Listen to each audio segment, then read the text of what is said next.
नमस्कार दोस्तों, JP stenography YouTube channel पर आपका स्वागत है। ये डिक्टेशन 80 शब्द प्रति मिनट का होगा, जो कि 7 मिनट तक बोला जाएगा। जनसत्ता से लिया गया है। 10 सेकंड बाद स्टार्ट किया जाएगा।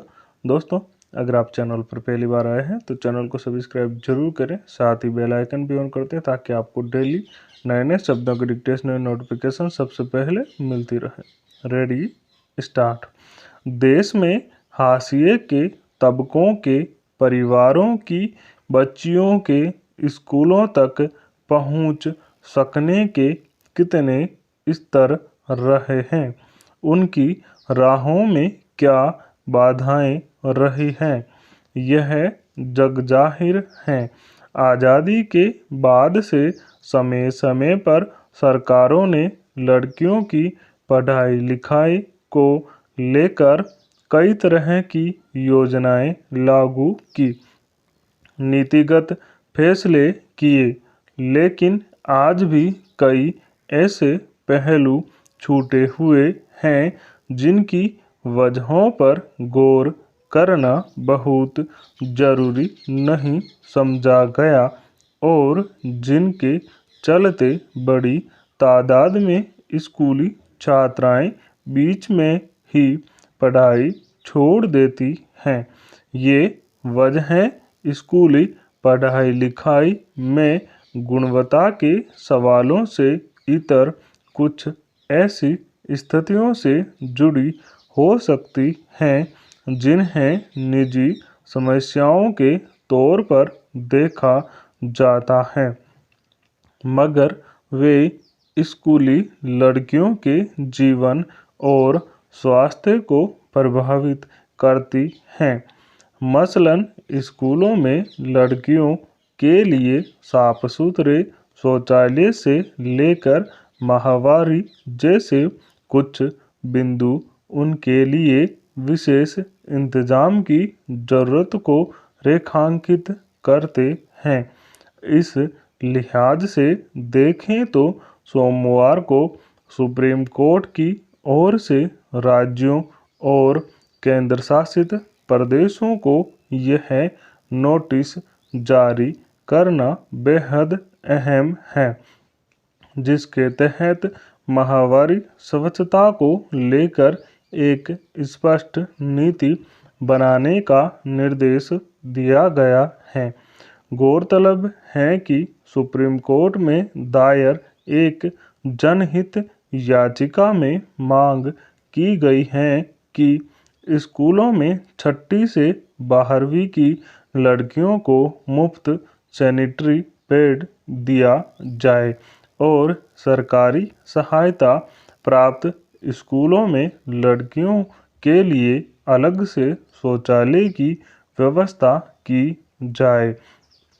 अनेक अध्ययनों में यह रेखांकित किया गया है कि स्वच्छता सुविधाओं तक पहुंच की कमी और माहवारी से जुड़े सामाजिक व्यवहार के कारण बहुत सारी लड़कियां स्कूल की पढ़ाई बीच में ही छोड़ देती हैं।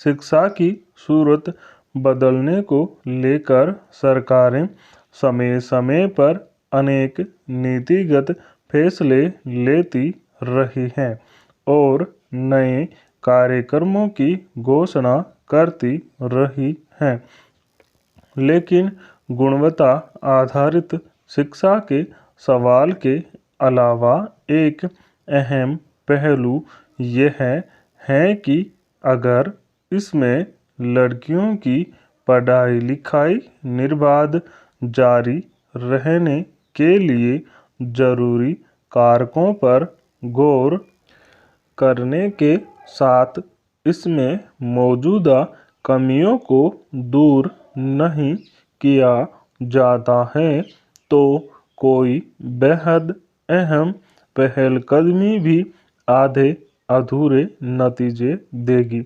यह सभी जानते हैं कि किशोरावस्था में लड़कियों को सेहत से जुड़ी किन जटिलताओं का सामना करना पड़ता है और उसके क्या कारण रहे हैं। सच यह है कि आबादी के एक बड़े तबके के बीच सामाजिक और आर्थिक चुनौतियों से पार निकलकर किसी तरह स्कूल पहुंची लड़कियां माहवारी से उपजी दिक्कत, पीने के साफ पानी और शौचालय जैसी बुनियादी ज़रूरतों के अभाव से दो चार होती हैं।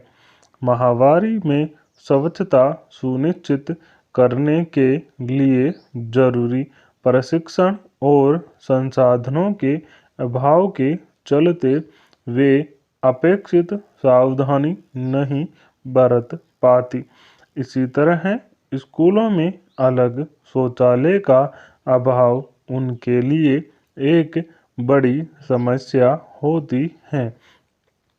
इसलिए स्कूलों में लड़कियों के लिए अलग और स्वच्छ शौचालयों की व्यवस्था करने के साथ साथ कम कीमत वाले सैनिटरी पैड मुहैया कराने पर एक समान नीति वक्त का तकाजा है।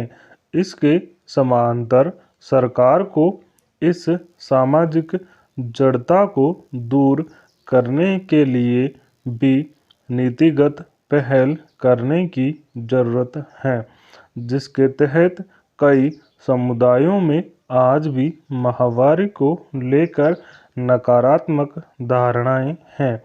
इसका खामियाजा आखिर लड़कियों को ही भुगतना पड़ता है। दरअसल कई बार दिखने में पारंपरिक चलन या सामान्य मानी जाने वाली बातें समाज के एक बड़े हिस्से के लिए वंचना का काम करती हैं और यहाँ तक कि इनकी वजह से उनके अधिकारों का भी हनन होता है। इसलिए ऐसे मामूली दिखने वाले दोस्तों, इस डिक्टेशन का PDF लिंक डिस्क्रिप्शन में मौजूद है, आप वहां से जाकर डाउनलोड कर सकते हैं। Thank you.